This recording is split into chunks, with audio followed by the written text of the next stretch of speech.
Hello bachcho, let's read the following question. A gram molecule of gas at 1727 degrees Celsius expands isothermally until its volume becomes 3 times. उसका जो volume है जब तक वो 3 time नहीं हो जाता उतनी देर के लिए ग्राम मॉलिक्यूल गैस का 1727 डिग्री सेल्सियस पे क्या करता है, आइसोथर्मली एक्सपैंड करता है।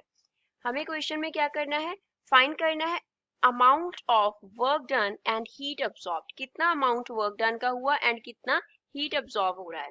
So first of all we will talk about the key concept used in the question. इस क्वेश्चन में क्या की कॉन्सेप्ट यूज हो रहा है।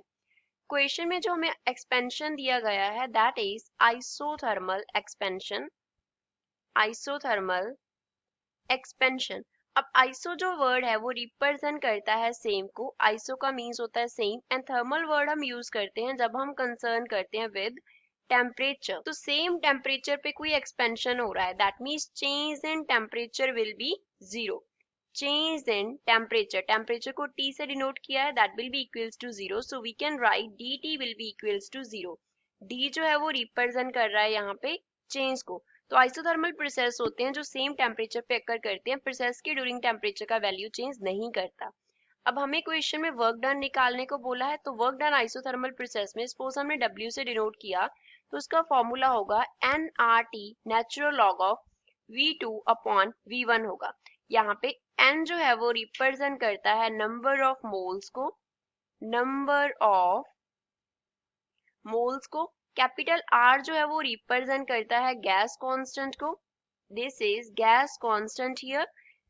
V1 जो है वो रिप्रेजेंट करता है इनिशियल वॉल्यूम को, इनिशियल वॉल्यूम को एंड V2 जो है वो रिप्रेजेंट करता है फाइनल वॉल्यूम को, this here is final volume.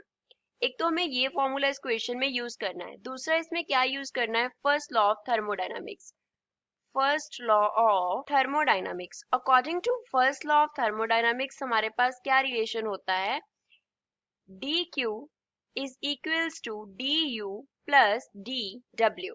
अब हमें क्या दिया गया है, जो गैस दिया गया है उसका u रिप्रेजेंट करता है internal energy, u here is internal energy.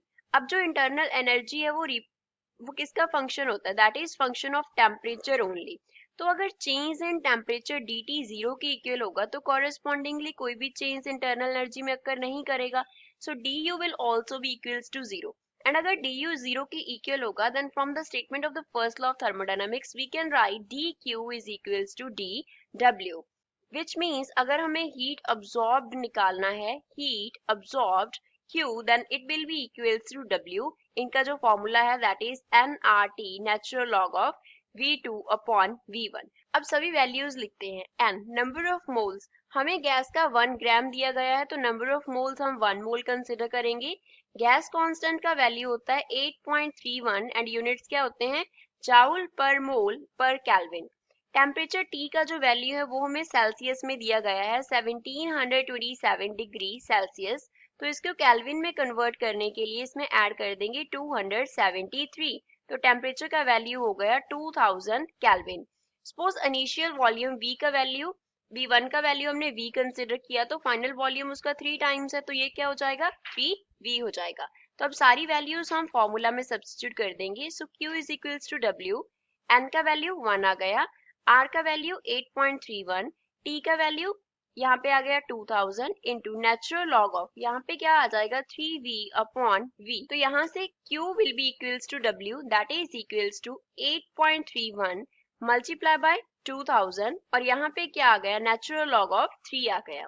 तो यहाँ से q is equals to w किसके इक्वल आ गया, 8.31 into 2000 into natural log of 3 का वैल्यू, नेचुरल लॉग ऑफ 3 का वैल्यू हम लिख सकते हैं 1.0986, ये क्या है, नेचुरल लॉग ऑफ 3 का वैल्यू है दैट इज 1.0986। तो इन तीनों को मल्टीप्लाई करने पे हमारे पास heat absorbed will be equals to work done will be 18,258.732 इसका वैल्यू आएगा एंड इसके यूनिट्स क्या होंगे, जाउल होंगे। So this is the final answer for the given question.